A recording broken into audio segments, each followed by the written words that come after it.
Joel, what are we doing? Because everybody's probably wondering, what the heck are two of us doing up on stage together? So hello everyone, I'm Joel, and I know you're expecting to see the man, Mr. Doe.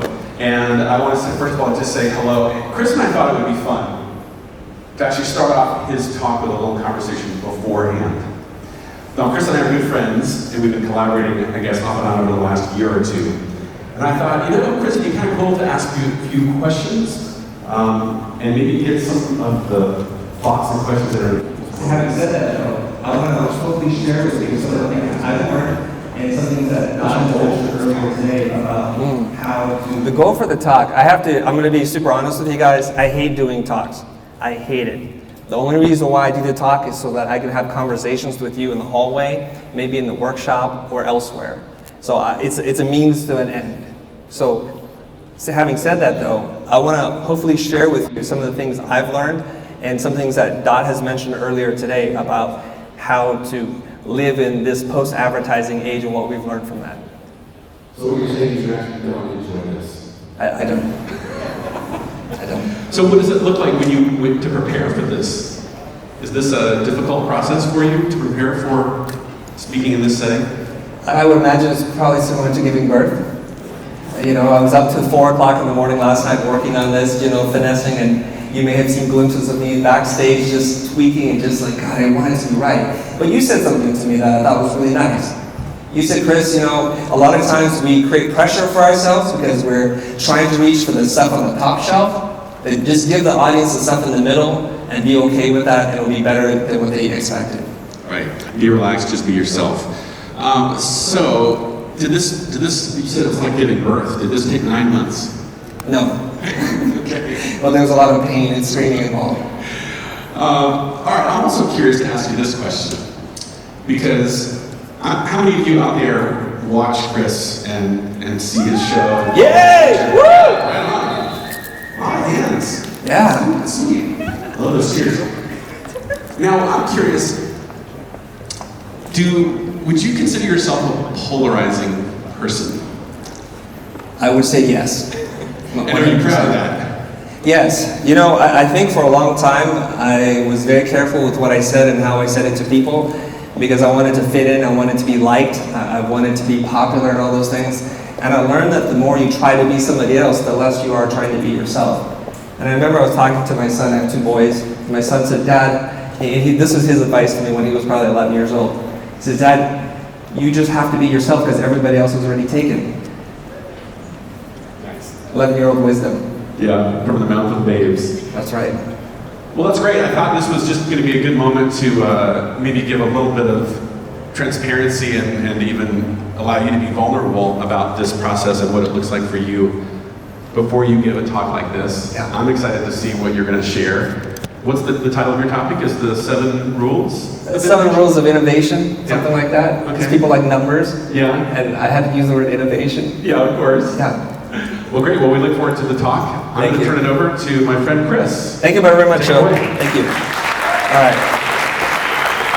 Thank you. Now, I understand, we're all about being on time and on schedule, so I'm going to do my best to get this thing done. Okay? So bear with me. I power through some of this. If you guys want, I encourage you, none of the slides are proprietary. Take pictures, do whatever it is that you want to do. And I want to start off today's talk by saying there's 2 kinds of stealing. There's the bad stealing, where you steal from one source, and there's the good stealing, which is you steal from many sources. And I stole that from Austin Kleon. So in a way, I consider myself the modern day social media Robin Hood. I steal from the information rich, and I give it to the people that are time poor. That's what I do. My name is Chris Doe, and I am from the future, and I say that not in a braggadocious way. It's on my business card. I am from the future. And today, I'm going to share with you how we transition from being a design service agency, which I've done for the last 22 years, to a product and content platform. And in the process, what I did was I transformed my business, but more importantly, I transformed myself. Now, I used to consider myself a graphic designer. I used to say that very proudly. But now, I describe myself as an artist. And as an artist, a little pretentious, I don't serve clients. I serve communities. Instead of change notes, I get thank you notes. Instead of making ads, I get to make a difference. And if all goes well, I hope never to do client work again. So here it is for the high-level people that maybe you want to tune out after this. I just want to make sure that you walk away with these 3 things. To be consistent, to give generously, and to serve others. My whole talk is a long way of explaining these 3 ideas that I think has been a key part to our success. Be consistent means showing up every single day and doing the thing that you think matters and not worrying too much about the results. It will happen if you put in the work. Giving generously means don't hold anything back. Share 100% transparency, be vulnerable, talk about your numbers, talk about everything that you think somebody else needs to know to help them. And to move away from this selfish advertising media mindset to one where you serve others. And you could apply this principle even if you sell insurance. I saw this in my feed and I had to share it with you. This is from a Farmer insurance broker. He left a note on this person's car. He said, I paid for your parking meter. Imagine what else I'm willing to do for you. And having said that, here are my 7 rules of innovation. The first one is dance with fear. There's an asterisk to that because I also stole that from Seth Godin. Now, for about 15 years, I used to teach at the Art Center College of Design. And on occasion, I would invite my wife to come with me. And she's a graphic designer as well. So we would sit and she would laugh and she would partake. And she knew what it is that I was teaching. And one of these fateful drive home, I asked her, like I always do, what do you think of the class? I want your feedback. And she would say, like, this is great, you're really dynamic, I can see why you're so passionate about teaching. But, and there's always a but when you ask your wife these kinds of questions, but I don't think you are living up to your potential. And this crushed me. And I went through the 5 stages of grieving. Okay? I was like, what do you mean my potential? This is what I want to do with my life. I got angry. And I started to think about it. That was a very long and quiet ride home. I just turned up the stereo a little bit louder. Now, I knew she was right, although I was not going to admit it to her. After all, I am human. I just didn't know what to do. Right around this time, an old college classmate of mine came back into my life. And his name is Jose Caballero. He was a loud and self-described obnoxious Puerto Rican, the complete opposite of my personality. And he wanted to partner up with me on a new business. And he said, Chris, I have this idea. We have to get on YouTube. This is how we're going to build the top of the funnel content awareness around our products. And I was really uncomfortable with that idea.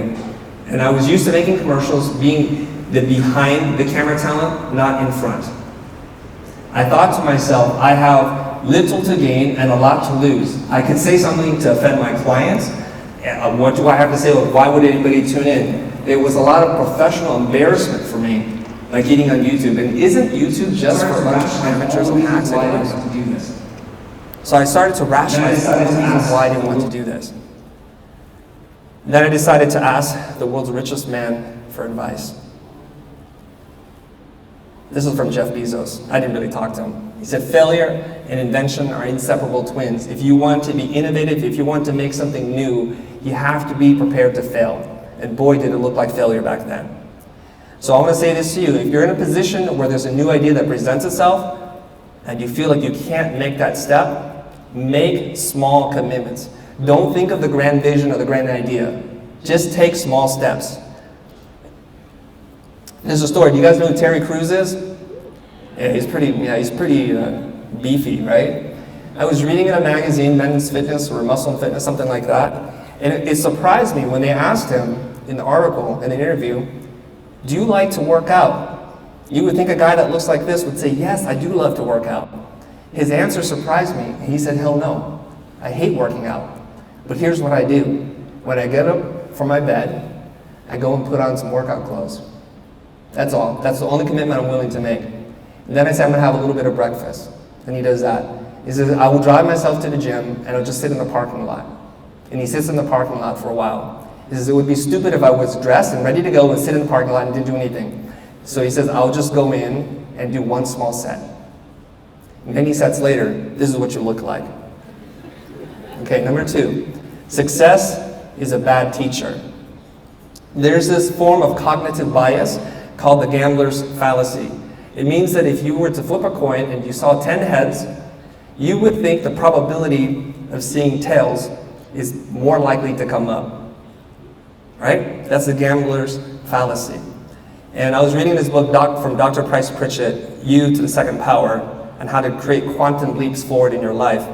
He describes a story about how he was sitting in an inn outside of Toronto, and he witnessed a life and death struggle. Super dramatic. Right? So wow. So he had me, like, I'm ready to understand what's going on. He said there was a fly that was buzzing itself to death, trying to escape through a window. And that the story of the fly was told in the buzzing of its wings.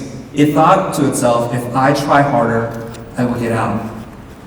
And no matter how hard it tried, it was doomed to die in its futile attempt to escape from a self-imposed prison. No matter how hard it tried, it would not get out. The irony is, he noticed that 10 feet away was an open door. With less effort, the fly could have escaped its trap, and he thought, why does the fly behave this way? And more importantly, why do humans behave in the same way? So his observation was, your historically most dependable behaviors can become the major obstacles to future success. If it's worked in the past, you reason that it will work again in the future. Now, getting back to my own story, right around 2014, we started making videos on YouTube. I started to get comfortable in front of the camera. I started to see the impact we were making on the people who were watching it. Some of you have already shared your story with me earlier today. And so at that same time, I was still teaching at Art Center, sitting in a boardroom, talking to other trained career professionals, trained teachers. And I raised my hand and said, are we not concerned about what's happening with digital technologies? Are we not concerned that this will displace what it is that we do? Because we can use those technologies in a much more efficient and cost-effective way. Don't we want to preserve the knowledge that's part of this institution, or are we going to let that die? And some of them literally laughed at me. They said, no, Chris, you're being an alarmist. We've been around forever. We will be around forever. This is how people want to learn. Well, I want to share with you 4 companies that did learn the same lesson, and they're well documented. So at one time, these were all leaders in their space, the envy of their competitors, but they all let their past success determine their current direction. Western Union should have been the company that invented the internet. They should have been Time Warner Cable. And Blockbuster should have been Netflix. They should have transformed themselves into a TV studio and not just a movie rental place. Tower Records should have invented the digital music streaming service. They should have been Spotify. And Kodak should have been an image capturing company, not a filmmaking company. So I want to dive a little deeper into the Kodak story because there's some interesting things that you learn. I found out that they were founded in 1888 by George Eastman.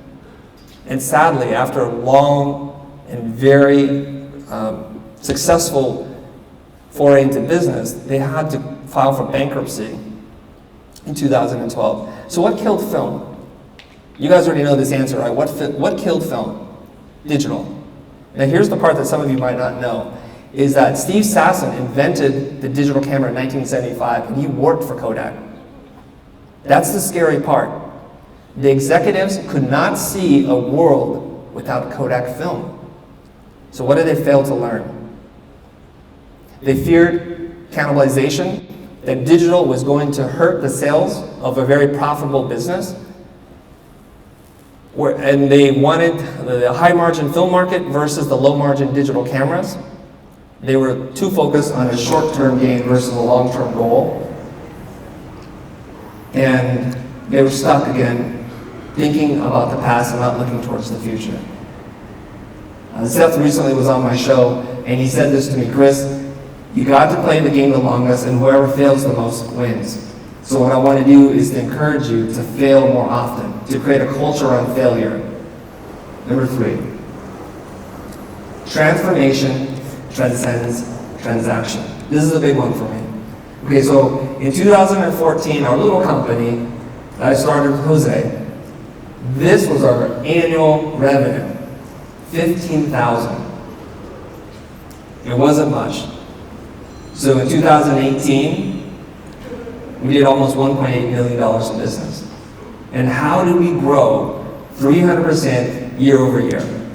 How do we do that? Like, this is how it breaks out, okay? And I was thinking about that. How did this transformation happen? You can see that there's some pretty massive growth from 2015 to 2016. Coincidentally, that's when Jose and I split up and we're no longer business partners. I learned something, that we have to stop selling. We have to start celebrating. And what we needed to do was be a champion for the people that we serve. And in the early days, as I mentioned, we created YouTube videos to create awareness for more people to buy our products. It was very advertising and marketing driven. We saw our customers, or our audience as customers, people to make money from. And coincidentally, the views that we got coincided with that. So when we would release a video, it would get about 40 views a day. And I was still excited about those 40 views. But what we lacked was empathy. And so I have some bullet points here to help you understand who your customers and who your audience might be. So ask yourself, who is your audience? You can't be for everyone because then you be for no one. Can you pick them out in a crowd? Do you know who your customers are that well? What are their hopes and dreams? What do they hope to accomplish? What are their pains and gains? And who do they seek to become? With that, I started to write content very differently. And I knew that our audience was composed mostly of self-taught, late bloomers, career switchers. They desired to be like the big companies that they so long admired. They didn't know where to start, and we were their destination. So this video now, and these are old stats, has 2.8 million minutes viewed, 460,000 views, and if you search under YouTube, which is the second largest search engine, it's the #1 ranked video for identity design. It's also the #5 ranked for branding. Imagine that. If you give freely, if you give generously, you show up, you do the good work, people will tune in, they will watch. And so what did we learn? Well, we learned that this wasn't our chance to make money, it was our chance to serve and not sell. Now, back in my days when I was still doing commercial work for clients, I was hired by LinkedIn to interview this woman. Her name is Beate Chalette, and she has a very interesting story. I'll make it short for you. She's an entrepreneur. Her husband left her, so she's now a single mom, and she was broke. But through a series of very smart business decisions, she was able to sell her company to Microsoft or to Bill Gates for a lot of money. And she said, I have more money now than I know what to do with. So when I interviewed her, I asked her, what gets you up out of bed? Like, why are you still hustling if you made all that money? And she told me, this is going to sound corny, but my goal is to get one thank you note a day in my inbox, on direct message, on social media. That's it. And I thought, what a wonderful way, what a wonderful purpose to have, what a wonderful way to live. And this is when you start to realize that having an audience is greater than customers. All companies have customers. A few companies have an audience. And why is that? Because if you have customers, you have to pay them to pay attention. That's what advertising is. Whereas an audience happily gives you their time and attention. And I want to share some of those stories about what having an audience can do for you and the value of that, or in other words, having true fans. There's a definition from Kevin Kelly, who is someone who is a co-founder of Wired Magazine. He says a true fan is someone who's willing to buy anything that you make. They're willing to drive 200 miles to go see your concert. They will buy the book, the ebook, and the Audible version of the same book. They will buy a DVD compilation of the content you give for free. That is a true fan, and they're excited to share any information you give them. So I'm going to read some of these to you. This was a message, and my phone is filled with these messages, so I was just trying to figure out which ones to share. The first one, thank you too for the amazing content I know you get this a lot, but it changed the way I work with clients and put my work out there. I started Reply Back. It doesn't get old for me. I've grown my business by 30% last year after following the future. Another one. My business partner and I run a startup creative agency that focuses on design and media production, and we are flying in all the way from Mississippi to Pasadena to attend the Future Bold conference. We cannot be more excited. It's getting a little bit more emotional, so guys, pull together. Okay, I'm just warning you guys. This one's from a person from Bangalore, India. Chris, I'm a huge fan and a dedicated disciple. Discovering you on YouTube a year ago changed my life. Change is an understatement though. In India, we have a tradition of bowing down and touching the master's feet. Because even the dust of the feet of the master can change your life. Just like a single video of yours can transform someone's life and career. Much gratitude to you. And here, this is me touching your feet. Namaste. Okay, this next one, made my wife cry. It's a check. It's not what you think. It's not what you think. So we make videos and we joke because people write in the comments, I can't believe you're giving this stuff away for free. This should be a class. I learned more from this one video than in 4 years of uni. So we joke on our channel, and we say we give the content for you for free. It's not free to make, but it's free for you to consume. If you feel so generous, give us 10%. Give us 10% of the money that you make. The difference between what you used to make and what you make now. So this kid, he texted me, and he asked me, I'm embarrassed to send you this check because it's so little compared to the value that I've gotten. I said, no amount of money is too little. So he sends a check for $12.50. And I showed it to my wife. And she said, did you see the memo? I was like, what memo? So if you guys look at the bottom left corner, and the memo says for a better life. She asked me, are you going to cash that check? You can't take this poor boy's money. I said, of course I'm going to cash this check. I'm not stupid. Actually, I thought it would be more insulting not to cash it. So how many of you would prefer to have an audience over customers? That's what you're going to have to do. Number 4, look for gaps. Is my speed okay? Are you guys okay so far? I'm like so nervous this time. In Switzerland, you cannot be late. Just can't. Okay, look for gaps.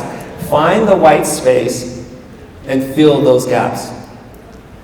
So I asked ourselves back in the day, how can we stand out? Like, why make videos on YouTube? Well, I started to think about this. Well, YouTube is full of creators that are charismatic, but they're amateurs. They haven't done anything professional with their life. They're YouTubers. That's their title. And they lack experience. So sometimes they would teach you things not really based on any real-world experience. And then there were these celebrated designers who were really experienced, who had won all the awards, but they had no interest in time. And maybe some of them were a little too snobby to say, why would I make videos on YouTube? Am I slumming it at that point? So that was the first gap. Okay? The second question was, what is school for? And that's a really important question, one that I'm very passionate about. School should be the place to bring teachers and students together. That would be my definition. So I asked a group of teachers, like, what do teachers want? Well, they want flexibility. They want to be relevant. They want to work with the best students. They want to make an impact. That's why you get into teaching. They like the idea of prestige, that they're doing something for a noble institution. And they also want to develop their own intellectual property. They put a lot of energy and effort into what it is that they teach. What do students want? Well, interestingly, they want the best teachers. They also want to be associated with a prestigious institution. But maybe more importantly, they need to have good value. It's not about the price, it's about the value in terms of the exchange of money versus what you get. They want to have community.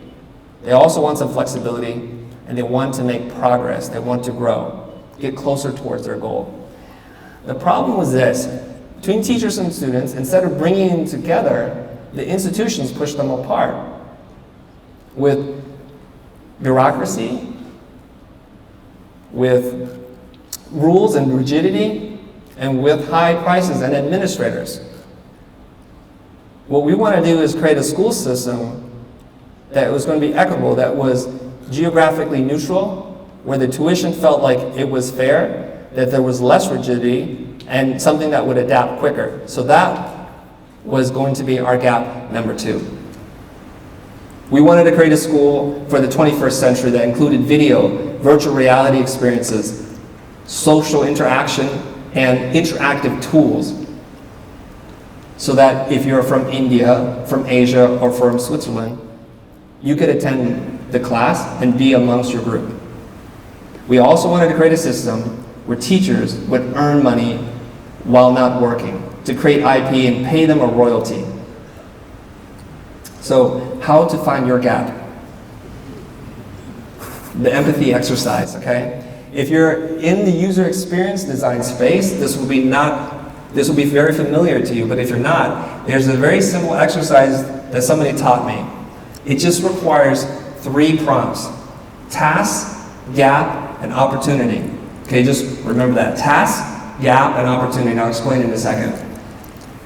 You want to immerse yourself and look through the world from your audience's point of view. What are they thinking and feeling? What are they saying and doing? What do they see and hear? What do they hope and fear? And you use that. So you create a 3-column grid, and you write down what is it a day in the life look like for this person. From the moment that they wake up, what are they concerned about? Are they getting the kids ready to go to school? Are they putting together an important presentation? Are they rushing through lunch because they have too much work to do at the office? Are they being bombarded by emails all day long? What's happening in their life? And then look for the gap to ease their pain, to solve one problem. And then try to write what the solution looks like in the opportunity. And it's written as opportunity, not as work. And this is where you have to leave behind the patterns of the past and focus on what you can do to create a solution for them in the future. Task, gap, opportunity. Number 5 is to out-teach your competition. And the internet is a vast free media playground. It's not built with the intention for interruption and for mass consumption.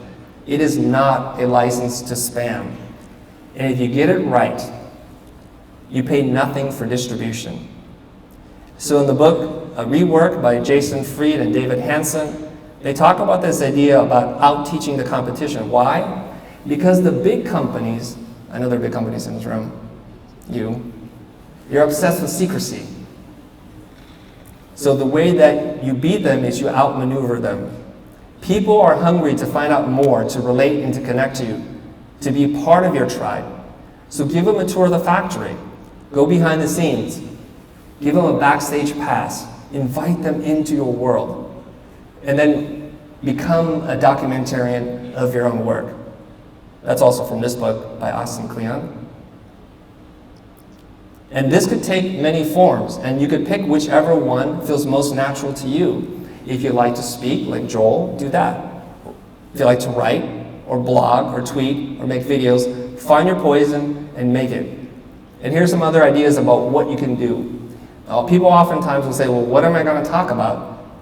Well, share with them research, reference, drawings, plans, sketches, interviews, photos, how-to videos, pin boards, journals, notebooks, prototypes, demos, diagrams, scrapbooks, and stories. Share with them all the stuff that you go through, the trials and tribulations of how you get to a solution. Because that will allow them a little peek into your world and how you do what you do. And Dot talked about this earlier. This sounds a little creepier than it really is. You want to eavesdrop on the conversations. I never run out of things to talk or teach about because I'm always reading the comments. And the comments can tell you so much about what your audience is connecting with, what they want less of, and what they're hungry for. So if you don't know what to do, just listen. Now, if you haven't started an account, if you aren't creating content yet, you can listen to somebody else's audience. You'll see certain questions floating up to the top. Do that. And from the book Rework, think like a chef. So a lot of people wonder this, and I work with a lot of people in the creative community. They're worried, if I tell people what it is that I do, why would anybody hire me? And this makes me really frustrated. Chefs, celebrity chefs, do this all the time. They write the recipe, they do cooking shows, and they put cookbooks together. Yet people aren't going to say, I'm not going to go to a Gordon Ramsay restaurant or a Bobby Flay restaurant because I've learned how to do it. They go there because you show them how to do it. So ask yourself, what are your recipes? What's your secret sauce? And then write your cookbook. 6, action beats intent.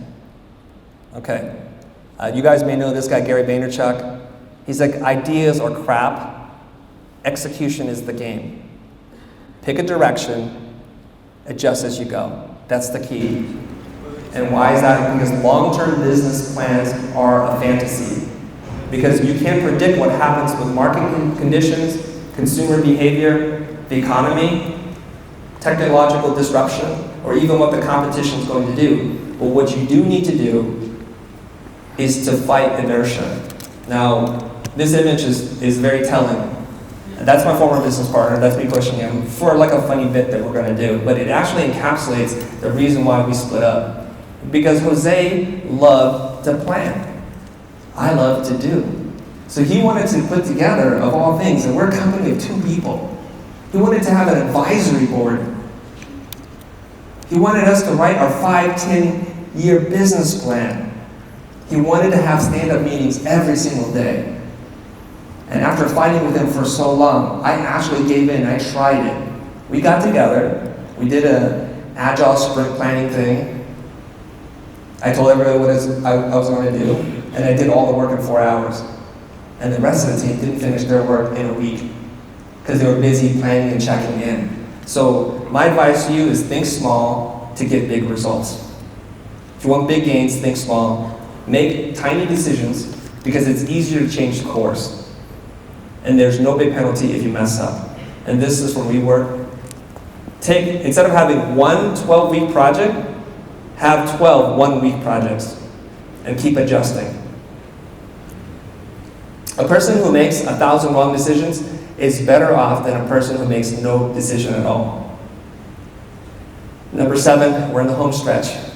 I have 11 minutes and 50 seconds, I'm doing good. Can't believe it. Okay, I have to tell you guys, in order to do what it is that we do, I have an amazing, incredible team that I think most people would be jealous or envious to have. But not everybody's perfect. This is Aaron, that's him. He's having trouble working at the office. He's missing meetings and deadlines. He's constantly late. And all my managers are finding it's very difficult to work with him. And so in a way, he's become ostracized. Nobody wants to work with him. And he's on the verge of being fired. The team has given up. And so they tell me, Chris, you need to have a conversation with him. It's time for us to cut him. And usually I would go in and say, look, man, it's not working out. I would do that conversation. But I thought to something. I remember when Simon Sinek spoke, there was this line that he shared that I just thought was so awesome. Leadership is not about being in charge. Leadership is about taking care of those in your charge. So I wanted to take a different approach. Instead of coming into the office and hammering him, telling him about what he didn't do, and warning him that he needs to improve or else he'll get fired, I wanted to take it with an approach of empathy. I wanted to just try what Simon was suggesting and ask him, how are you doing? Can I help you? So here's the actual email. It's a little long, but I'll read it to you since I have 10 minutes. Okay, here we go. Aaron, I just want to say you're doing a really good job on these edits. The style of cutting, sound effects, humor, outtakes, and B-rolls is spot on. I think you've elevated the videos. I also like the latest video that you've edited. Very good. Now, what do I need to do to get you to do this consistently? We are starving for content since splitting into 2 channels. Now more than before, we need to get 2 videos done every single week. Is this something that you can do? If not, let's have a conversation about this so I can figure out how to make this happen. Thank you, keep up the good work. Now some of you guys know me from the channel. That does not sound like me. I worked on that email. I wasn't sure how Aaron was going to respond or what kind of feedback would I get. So here's his response to me 24 hours later. Thanks, Chris. I appreciate that a lot. You're a great boss. 1.5 to 2 videos is very reasonable. This part is confusing. Rome wasn't built in a day. I'm not asking for Rome. We'll get there. I love y'all. Aaron. And to me, The culture that we've cultivated is done with purpose and intent, and that's why we have the results that we have. And in his book, Delivering Happiness, Tony Hsieh, founder of Zappos, said, if you get the culture right, everything else will follow. So if you want to have a nimble, innovative, responsive culture, what you have to do is build a team and give them autonomy, allow them to be self-directed, and to be responsible for their own goals. In essence, what we want is, we want to have free-range humans. Okay? So here it is. Here are my 7 points to recap for you, the summary. Do what scares you, fail often, serve others, fill gaps, write your cookbook, take action, and the culture is the brand. So I have one final thought for you, is this. There's a reason why your windshield is so much bigger than your rearview mirror. Where you are going is much better than where you've been. Thank you very much.